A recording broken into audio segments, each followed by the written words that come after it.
Descubriendo el mundo con David Cañedo.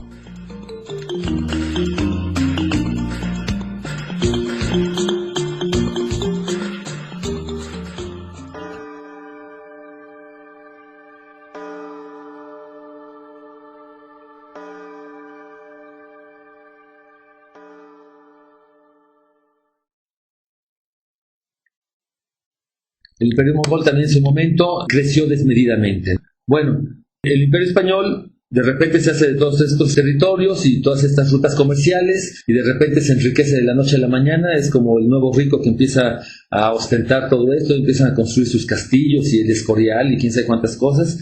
E inevitablemente los imperios, cuando crecen así de rápidos, bueno, aunque crezcan lentamente, de todas maneras los imperios van creciendo e inevitablemente van a chocar con los intereses comerciales de otras potencias, de otros imperios o de otros territorios. Inevitablemente van a chocar con esos intereses, porque todo el mundo defiende a fin de cuentas sus intereses. Entonces, en el caso del Imperio Español, en el Mediterráneo, porque a España no le bastó con sus territorios de América, ¿sí? No crean que se contentó con eso.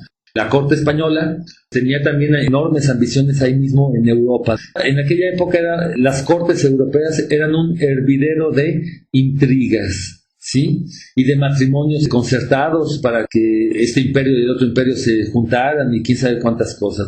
Entonces los españoles también, ya sea por matrimonios o por guerras o por lo que sea, también tenían una enorme ambición allá en Europa. Últimamente llegaron a controlar bastantes territorios en misma Europa. El Imperio Español tuvo una buena parte de Italia, de los países del Mediterráneo, hasta en Grecia estuvieron metidos. En Flandes, lo que actualmente es Holanda, también les pertenecía.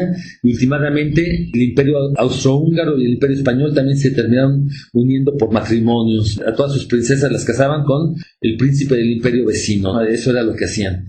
En algún momento también el Imperio Español chocó con los intereses del Imperio Otomano, los turcos, ¿sí? Los turcos ya habían tomado Constantinopla, los turcos eran la gran potencia del Mediterráneo oriental y pues en algún momento también hubo conflictos que se resolvieron por medio de la manera como se resuelven todos los conflictos, por guerras. Digo, a veces es por diplomacia, a veces sucede por diplomacia, a veces sucede por matrimonios concertados, y la mayor parte de las veces es por una guerra. Entonces en este caso también hubo una guerra entre España y el Imperio Otomano en 1571, la famosa batalla de Lepanto, así se llama esa batalla de Lepanto, que la ganó España. Y a partir de ese momento España fue la gran potencia a nivel mundial, ¿sí? El periodo de máxima expansión de España duró de 1580 a 1640, cuando incluso el Imperio Español y el Imperio Portugués se unieron en uno solo. A lo mejor por un matrimonio, no estoy muy seguro. Bueno, pues así fue la historia, esta historia del Imperio Español, pero resulta también que pues también chocó con otro imperio que venía al alza, otro imperio que también estaba creciendo, que fue el Imperio Británico, ¿sí? Tanto Inglaterra como España, que fueron las dos grandes potencias navieras de su momento, pues España en su momento, ya dijimos, de 1500 a 1700 más o menos. Pero, pues en realidad ya para 1600 y tantos ya estaba en plena decadencia. En cambio, el Imperio Británico venía fuerte y últimamente el Imperio Británico le comió el mandado al Imperio Español. Ahorita vamos a seguir hablando de esto, ¿eh? Es interesante a fin de cuentas, ¿no? Digo, realmente las personas que nos gusta la historia, aunque estas cosas pasaron hace 300, 400 o 1000 años o el tiempo que haya sido, de todas maneras siguen siendo vigentes. ¿Ok? Bueno, pues vamos a hacer una pequeña pausa y vamos a escuchar una canción. Esta canción la encontré en un álbum de música nativa de América. Esta canción es de México precisamente, es de Oaxaca. Oaxaca, se llama La Tortuga. Está cantada en algún idioma oaxaqueño, puede ser el mazateco, puede ser el huave, ¿sí? Y los arreglos son muy interesantes. Sí, es como una canción tradicional oaxaqueña, pero con arreglos modernos. Vamos a escucharla.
Bueno, pues déjenme comentarles aquí rápidamente que un dato curioso: cuando España conquista la Nueva España, o lo que actualmente es México y Centroamérica, y todo el suroeste de Estados Unidos, todos esos estados de California, Nevada, Utah, Nuevo México, Texas, todo eso, pues todo eso formaba parte de la Nueva España. Y resulta que los españoles también se fueron a meter hasta Asia, las islas Filipinas, las conquistaron por completo. De hecho, Filipinas estuvieron 400 años, todavía más que México. México se independizó oficialmente en 1821, en cambio las Filipinas siguieron siendo colonia española hasta 1898. ¿Sí? O sea, todavía todo ese siglo. En Asia no solo eran las Filipinas, también tenían otras islas por ahí, las Islas Marianas, Guam, todo eso le pertenecía a España. Y resulta que el comercio entre las Islas Filipinas y la Nueva España o México, pues había famosa nave, la nave de China, que también se conocía como la Nao de China, o también se conocía como el Galeón de Manila. ¿Sí? Esto es muy interesante, este Galeón de Manila o esta nave de China. Era una expedición que salía cada año del puerto de Acapulco. Sí, salía como por marzo salía de Acapulco y hacía 2 meses de viaje o 2 o 3 meses, y es como por junio estaba llegando a Manila, a las Islas Filipinas. Sí, 2 o 3 meses para cruzar el Océano Pacífico. Y después allá en Manila se quedaban 2-3 meses cargando. Ahí cargaban todo tipo de mercancías que venían de muchas partes de Asia, de China cantidad de productos, sedas, marfiles, cerámicas, de todo, artículos suntuarios, todos estos artículos. El caso es que llenaban la nave de toda clase de artículos de lujo que venían de muchas partes de Asia, tapetes persas, lo que encontraran. Ya había todo un comercio. Y eran varias naves, podemos suponer, no era solo una nave, aunque se llamaba el Galeón de Manila, pero a veces eran expediciones de 2 o 3 barcos. Y cargaban sus naves y volvían a salir de Manila, salían de regreso como por septiembre y hacían el viaje de regreso hasta Acapulco, ¿sí? Que se tardaban de nuevo sus 3 meses en cruzar el océano o algo así. Cuando llegaba el galeón a Acapulco, era el gran evento. Repicaban todas las campanas, venían todos los comerciantes de la Ciudad de México y de Veracruz y de otros lados, de Guadalajara, de donde fuera. Venían todos los comerciantes a recibir el galeón que venía desde Filipinas y ahí pues a comprar todo lo que pudieran. Muchas de esas mercancías seguían el viaje, atravesaban la Nueva España hasta Veracruz y se seguían el viaje hasta España. Pero había cantidad de productos que se quedaban aquí para que toda la burguesía de la Ciudad de México, de Guadalajara y de cualquier lado que lo pudiera pagar, pudieran hacerse de sus artículos exóticos. Esa nave, la nave de Oriente, funcionó desde 1571. 1571 parece que fue el primer viaje que hizo esta nave, y durante más de 200 años, casi 250 años, funcionó la nave de China, la nao de China, ¿sí? Hasta 1815, por ahí fue cuando se empezaron a independizar la Nueva España y todo eso, ya se quiso acabar con ese monopolio, ¿no? Porque a fin de cuentas era un monopolio, ¿no? Era la compañía naviera de la nao de China que tenía el monopolio de todo esto, ¿no? El caso es que ese comercio fue un eje central de todo ese proceso, aunque fuera una sola vez al año, pero fue un eje central de todo ese proceso que se llama los inicios del mercantilismo a escala global. Y pues así siguió el imperio. El imperio español últimamente sucumbió a una enfermedad que parece que les da a todos o a la mayor parte de los imperios que ha habido en la historia de la humanidad. En 6.000 años que llevamos de imperios, desde los primeros imperios, Sumeria, después Egipto y después Roma y todos los demás, hay una tendencia entre muchos de estos imperios a sucumbir a una enfermedad insidiosa que no la ven venir, que los empieza a corroer por dentro y que en el momento que menos se dan cuenta, de repente ya están completamente carcomidos, ¿sí? Y esta enfermedad se conoce como el militarismo, ¿sí? El militarismo.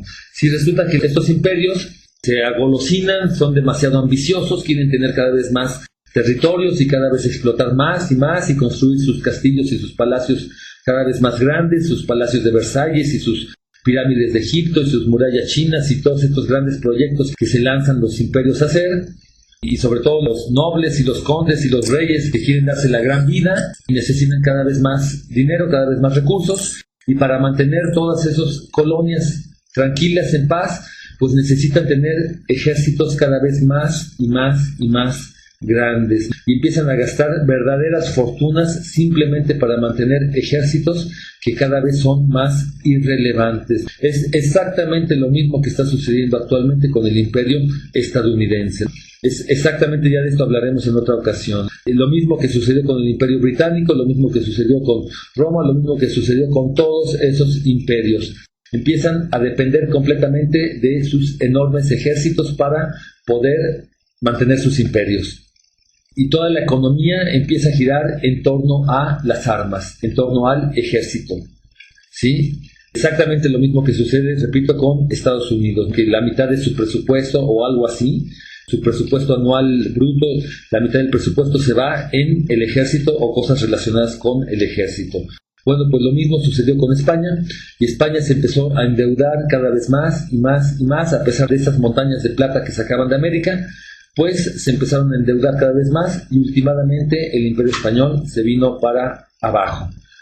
Bueno, pues estuvo interesante, ¿verdad? Eso fue este programa, hablamos del Imperio Español, ya hablaremos la semana que entra de algunas otras cosas. Por el momento, pues ya se nos acabó el tiempo, vamos a despedirnos y los voy a dejar con otra melodía. Esta melodía es de Brasil, de la zona del Amazonas de Brasil.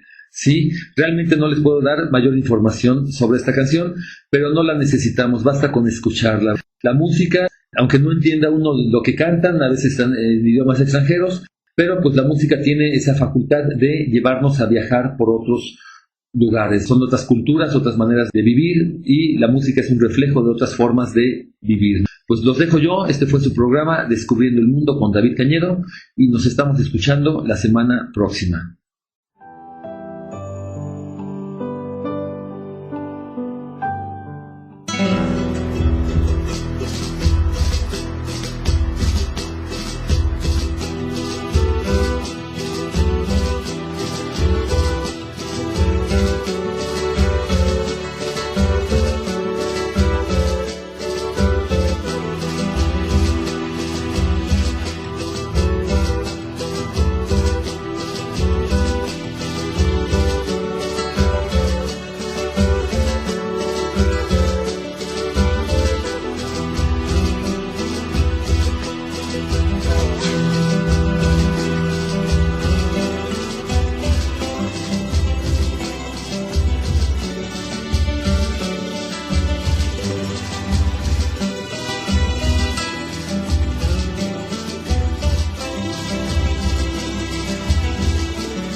Jauari Ituí, Jauari Curuçá, Jauari Itaquaí, Paraná Puranga, Machis Tentayara Ituí, Maquira Quirimbaua, Paiuru Nentayara, Curuçá, Culina Tarendaua, Panhara, Itaquaí, Juá Quirimbaua, Marubo, Tentayara, Jauari, Mirai do Caçá, Ixi Tentayara, Caniuá Tentayara, Jauari Paraná, Paraná Mirá Siuara Puranga, Jauari Irauacá, Mirá Entá Pecatu Puranga, Nemaá Uvalei Maiecessá Yuruti, Uvalei Yaneanga Kuá Maiuruna Taruiru,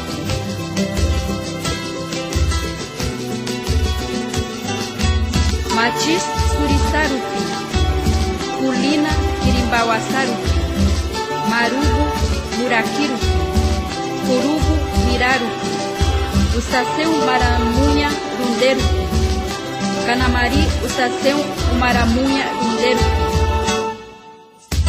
Uá Puxiueira Ucanhemo, Umaá Uicu Ique, Inimbu Siuara Equador, Jauari Ituí, Jauari Curuçá, Jauari Itaquaí.